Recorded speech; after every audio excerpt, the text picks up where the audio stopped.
Fire station. You have another back? That was a squib. A Okay. squib is when you have the bullet, the projectile, have enough of a charge to leave the case, but not enough to clear the barrel of the gun. And then what happens is you get a blockage of your barrel with the bullet, which if you try to chamber and fire a subsequent round, that's going to be bad news for everybody. So the most common cause of a squib, in my experience, is when you're reloading your own ammunition and you forget to put the powder in.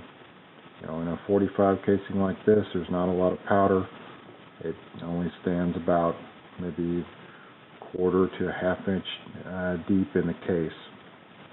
So if you forget that step and you only put a primer, the primer is enough explosion to break the crimp and get the bullet out of the casing, but not necessarily, certainly not enough to get it to clear the barrel.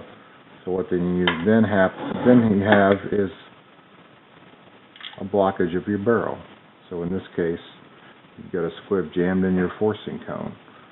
If you try to chamber another round, and usually the bullet isn't far enough into the barrel with just a primer to clear the forcing cone and allow another round to chamber.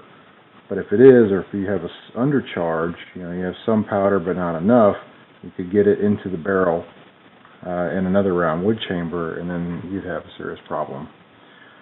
So the way to clear the squib is to take essentially one of these Arredondo rods available at Midway or anywhere, and use this to clear it. So you can use the weight of the gun and jam it forward,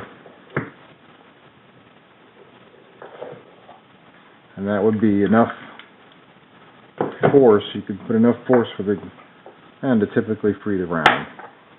And so what you then end up with is this casing that's got a little bit of a burn from the primer explosion, but otherwise is good as new.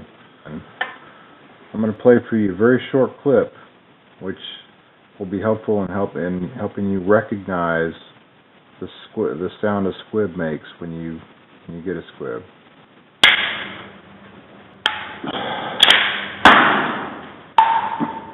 Fire station. You have another back? That was a squib. Okay. All those people that have told me over the years, listen for the popping noise, that's what they meant. Or at least I'm going to assume that's what they meant.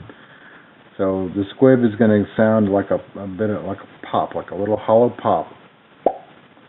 And if you hear that, stop immediately. Don't try to chamber another round. You most likely have a blocked barrel, and you do not want to fire again. So I hope that people found this educational. Everyone can learn from my mistakes. The world will be a better place.